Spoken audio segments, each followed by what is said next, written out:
ဆိုလို့ရှိရင်တက္ကသိုလ်ကြီးရဲ့အဓိပတိလမ်းမပေါ်မှာအတူတူရှောက်လှမ်းခဲ့တဲ့ချစ်သူစုံတွဲဟာအစ်စ်တွေ့သွားတဲ့သူအပေါ်မယုံကြည်နိုင်သူတို့ရဲ့ချစ်သူပျောက်ရှာတဲ့တေးတစ်ပုဒ်ဖြစ်ပါတယ်ဟုတ်ကဲ့ပါကောင်မလေးကကောင်လေးနဲ့ကောင်မလေးနဲ့သမီးစားဖြစ်ပြီးတော့ကောင်မလေးကချစ်သူတွေ့သွားတယ်နဲ့တူပါတယ်အဲကောင်လေးကလိုက်ရှာတာပေါ့နော်ဟုတ်ကဲ့ပါရှင်ဟုတ်ပါပြီဗျာညီမလေးမင်္ဂလာပါမင်္ဂလာပါသမီးမင်္ဂလာပါမင်္ဂလာပါဦးသမီးကလက်ရှိရန်ကုန်တက္ကသိုလ်မှာကျောင်းတက်နေတာနော်အဲ့တော့မေဂျာရောဟွာရှေးဟောင်းသူတေသနာဟုတ်လားဟုတ်ရှေးဟောင်းသူတေသနာဘာမှတက်ရလဲဘယ်ဆောင်လဲ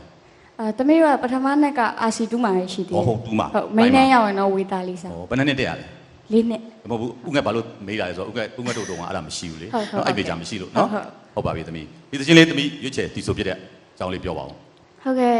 အရင်ဆုံးအနေနဲ့ဒီမှာပါဝင်ပြီးတော့ဖျော်ရည်ခွင့်ရတဲ့အတွက်အရင်မဲဝမ်းတာပြီးတော့ဂုဏ်ယူပါတယ်ဒီလိုမျိုးပါဝင်ခွင့်ရအောင်လို့ဖိတ်ကြားပေးတဲ့